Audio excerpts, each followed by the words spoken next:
And so this psalm rises from that tension between what is seen and what is true, between the noise of human activity and the quiet evaluation of heaven. I speak of those who say in their hearts, "There is no God." And I need you to hear this with care, because I am not only speaking of a man who denies God with his mouth, I am speaking of a life that denies God with its choices.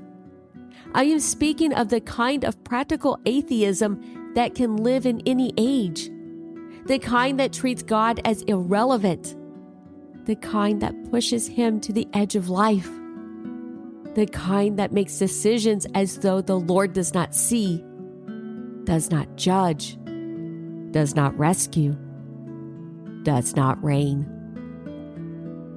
I have watched it happen in the courts of kings. I have watched it happen in the tents of soldiers.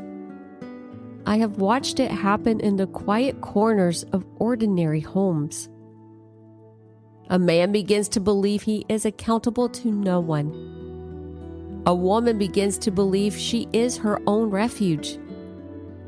A leader begins to believe power is protection. A community begins to believe that if everyone agrees on a lie, the lie becomes safe. And the fruit of it is always the same. It is corruption that spreads like rot through wood.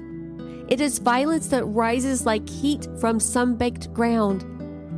It is exploitation that wears a respectable face.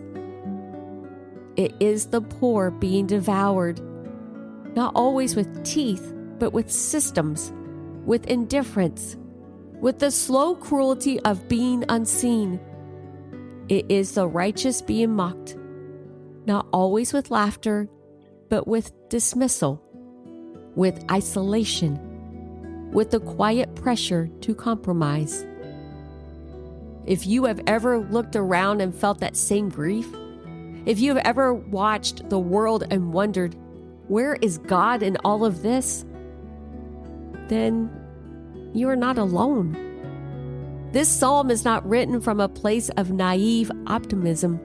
It is written from the place where faith has had to stare honestly at human darkness.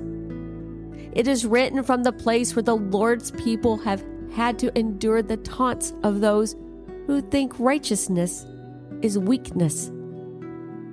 And yet, even in that honesty, there is a thread of hope woven through the psalm like gold through fabric.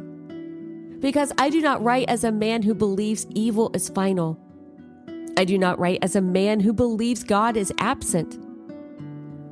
I write as a man who has been rescued too many times to pretend that the Lord does not act. I write as a man who has cried out in caves and been heard.